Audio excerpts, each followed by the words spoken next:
Good evening friends, this is Janayya from Nalgonda. Methodology Rajyalakshmi madam వాళ్ళ student ని. Telangana DS లో భాగంగా మేడం దగ్గర మెథడాలజీ క్లాసు విన్నాను. క్లాస్ వినక ముందు విన్న తర్వాత చేంజ్ ఉంది. ప్రతిదీ కూడా పాయింట్ స్ట్రెచ్ చేసి చెప్పేది. దాంట్లో భాగంగా నేను ఎగ్జామ్ లో కూడా మంచి ప్రెజెంటేషన్ చేసిన. దానికి కారణం నాకు రాజ్యలక్ష్మి మేడమే. ఒపీనియన్ ఏంటంటే before coaching, after coaching presentation పరంగా నాకు అవుట్ ఆఫ్ 16 కి 15 మార్క్స్ వచ్చే ప్రయత్నం నేను ఖచ్చితంగా చేసిన.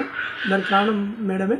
ముఖ్యంగా మేడం లెసన్ చెప్పేటప్పుడు స్ట్రెచ్ చేసిన పాయింట్లు కూడా శాస్త్రీయ ప్రక్రియ నైపుణ్యం అనే పాయింట్ స్ట్రెచ్ చేసి చెప్పింది. దాంట్లో మనకు ఎగ్జామ్ లో కూడా వచ్చింది. క్వశ్చన్ చేసినప్పుడు నాకు మేడం చెప్పినటువంటి ప్రతిదీ కూడా ఉపయోగపడింది. మీరు కూడా ఒకవేళ డిఎస్సి ప్రిపేర్ అయ్యే ఆలోచన ఉంటే మెథడాలజీ రాజ్యలక్ష్మి మేడం వల్ల గైడెన్స్ తీసుకుంటే మంచిదని అనుకుంటున్నా. అందుకు ఆ ఉద్దేశంతోనే నేను మీ ముందుకు వచ్చిన. మీరు ఆ సజెషన్ పాటిస్తే ఖచ్చితంగా మీరు డిఎస్సి లో సక్సెస్ సాధిస్తారని నేను భావిస్తున్నాను. Thank you friends. అందరికీ నమస్కారం అండి. నా పేరు సాయిరామ్, మా సిద్దిపేట జిల్లా. తెలంగాణ డిఎస్సికి సంబంధించిన స్కూల్ అసిస్టెంట్ బయోసైన్స్ ఆస్పిరెంట్. నేను ఆర్ఎల్ మెథడాలజీ ఆన్లైన్ స్టూడెంట్ ని. అయితే 24వ తారీఖు నాడు జరిగినటువంటి స్కూల్ అసిస్టెంట్ బయోసైన్స్ ఎగ్జామ్ లో నేను మార్నింగ్ షిఫ్ట్ లో ఎగ్జామ్ రాశాను. నేను నా యొక్క ఎగ్జామ్ ఎక్స్పీరియన్స్ తో మీతో షేర్ చేసుకుందామని చిన్న వీడియో చేస్తున్నాను. అయితే ఎగ్జామ్ ఎక్స్పీరియన్స్ కంటే ముందుగా నేను నా ప్రిపరేషన్ గురించి చెప్పాలనుకుంటున్నాను. ఎగ్జామ్ ప్రిపరేషన్ విషయంలో నా కంటెంట్ పరంగా గతంలో నుండి కూడా ఎటువంటి సమస్య లేదండి. నేను అంబేద్కర్ యూనివర్సిటీలో నా యొక్క బీఎడ్ కంప్లీట్ చేశాను. దానివల్ల నాకు మెథడాలజీ పరంగా తీవ్రమైన సమస్య ఉండేది. ఎప్పుడైతే నేను మెథడాలజీ చదవాలని చెప్పేసి అనుకుని నేను ప్రిపరేషన్ స్టార్ట్ చేశాను, అప్పుడు నేను ముందుగా Telugu academy biology methodology book ఏదైతే ఉందో, జీవశాస్త్ర బోధన పద్ధతులు అనే బుక్, ఆ బుక్ తీసుకున్న ప్రిపరేషన్ స్టార్ట్ చేశాను. అయితే ఆ బుక్ లో లాంగ్వేజ్ అనేది తీవ్రమైన కఠినంగా ఉండడం వల్ల నేను ఆ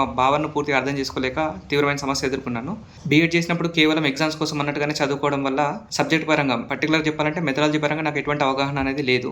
సో పర్టికులర్ గా మెథడాలజీ కోసమని నేను వేరు యూట్యూబ్ ఛానల్స్ ఫాలో అవడము, తర్వాత వేరు కోర్సెస్ తీసుకోవడం నేను చేశాను. కానీ కాకపోతే అక్కడ చాలా చోట్ల నేను గమనించిన విషయం ఏంటంటే, వాళ్ళు టెక్స్ట్ బుక్ లో ఏదైతే ఇన్ఫర్మేషన్ ఉందో ఆ ఇన్ఫర్మేషన్ మనకు పాస్ చేస్తున్నారు తప్ప ఎక్స్ప్లెనేషన్ అనేది పూర్తి స్థాయిలో లేదన్న విషయం నాకు అర్థమైంది. సో నేను ఇంకొద్దిగా నేర్చుకోవాలన్న భావనతో ఇంకా వెతికే ప్రయత్నం చేస్తున్నప్పుడు యూట్యూబ్ లో రాజ్యలక్ష్మి మెథడాలజీ క్లాసెస్ అనే ఒక యూట్యూబ్ ఛానల్ కనిపించిందండి. స్పెసిఫిక్ గా చెప్పాలంటే బయాలజీకి సంబంధించి మెథడాలజీ క్లాసెస్ చెప్తున్నారని తెలుసుకొని క్లాసెస్ వినడం చూశాను.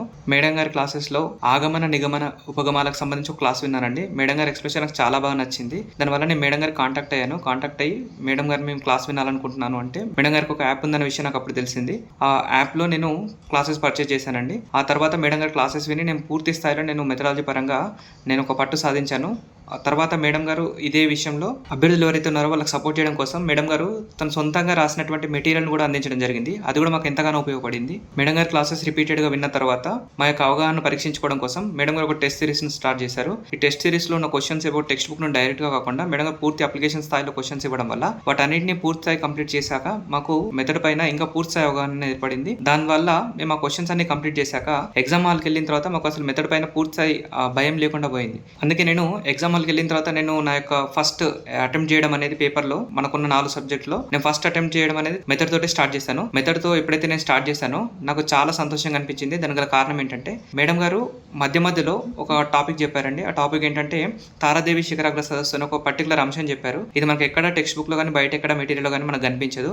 ఈ పర్టికులర్ అంశం నేను ఎప్పుడైతే చూసానో నేను చాలా సంతోషపడ్డాను. ఎందుకంటే ఇదే అంశము మేడం గారు 4-5 క్లాసుల్లో తన సందర్భానుసారంగా చెప్పడం జరిగింది. ఆ విషయం అప్పుడు మేడం గారు అనేవారు, మీకు కేవలం టెక్స్ట్ బుక్ లో ఉన్నది చెప్పడం కాదమ్మా, మీకు ఎక్స్ట్రా ఎక్స్ప్లెనేషన్ అనేది మీకు ఎగ్జామ్ లో మీరు క్వశ్చన్ పేపర్ మీరు ఎగ్జామ్ రాసేటప్పుడు మీకు ఉపయోగపడుతుంది అన్న విషయం చెప్పారు. నిజంగా అది నిజమని నాకు ఎగ్జామ్ రాస్తున్న సందర్భంలో అర్థమైంది. ఆ ఎగ్జామ్ లో ప్రతి క్వశ్చన్ కూడా మేము ఆల్రెడీ యాప్ లో మేము ఎగ్జామ్ రాసి దానికి రిలేటెడ్ గా ఉండడం వల్ల మాకు ఎగ్జామ్ రాస్తున్నప్పుడు ఎటువంటి ప్రెషర్ కాలేదు. ఇది నాకు మిగతా కంటెంట్ ఎగ్జామ్ సరిగ్గా రాయడానికి కూడా నాకు ఒక ప్రోద్బలంగా ఉపయోగపడింది. దానికోసం నేను మేడం గారికి మనస్ఫూర్తిగా కృతజ్ఞతలు చెప్పుకుంటున్నాను. ఎందుకంటే మేడం గారు మా కోసం చాలా కష్టపడ్డారు. క్లాసెస్ అనేవి కేవలం ఏదో ఒక బుక్ లో నుండి కాకుండా ఏదైనా ఒక టాపిక్ తీసుకుంటే టాపిక్ సంబంధించి ఎన్సీఆర్టీ నుండి కూడా రెఫరెన్స్ తీసుకొని ఆ టాపిక్ ఏదైతే పుస్తకాల్లో ఉందో ఆ పుస్తకాలన్నిటి సమగ్ర సారాంశాన్ని మాకు అందించేవారు. ఈ రకంగా చేయడం వల్ల మాకు ప్రతి టాపిక్ పైన పూర్తి అవగాహన అనేది ఏర్పడింది. దీనికోసం మేడం గారు చాలా కష్టపడ్డారు. మాకు చాలా మంచి మెటీరియల్ అందించారు. మెథడాలజీ అనగానే అందరికీ గుర్తొచ్చేది కఠినంగా ఉండేది గమ్యాలు, ఉద్దేశాలు, లక్ష్యాలు, స్పష్టీకరణలు. ఈ పర్టికులర్ టాపిక్ మేడం గారు క్లాస్ విన్న తర్వాత చాలా సులువుగా అనిపించింది. ఈ ఒక్క టాపిక్ సంబంధించి స్టార్టింగ్ మేడం బేస్ అనేది చాలా స్ట్రాంగ్ ఇచ్చారు.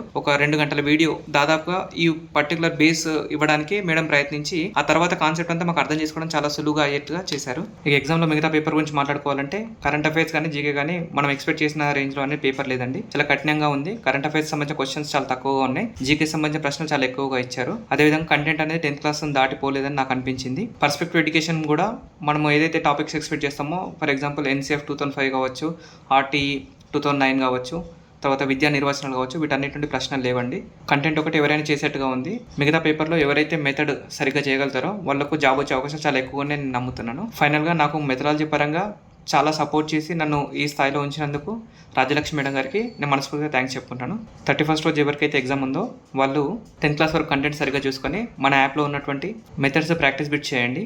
మీకు మంచి జరుగుతుందని నేను భావిస్తున్నాను. ఇంకా ఎవరైనా ఆస్పిరెంట్ భవిష్యత్తులో మెథడాలజీ పరంగా అవగాహన సాధించడం కోసం యూట్యూబ్లో రాజ్యలక్ష్మి మెథడాలజీ క్లాసెస్ అనే యూట్యూబ్ ఛానల్ని, ప్లే స్టోర్లో మెథడాలజీ కార్నర్ అనే యాప్ని డౌన్లోడ్ చేసుకోండి. ఇది మీకు ఉపయోగపడుతుందని నేను 100% నమ్ముతున్నాను. ఎందుకంటే దీనికి నేనే సాక్ష్యం.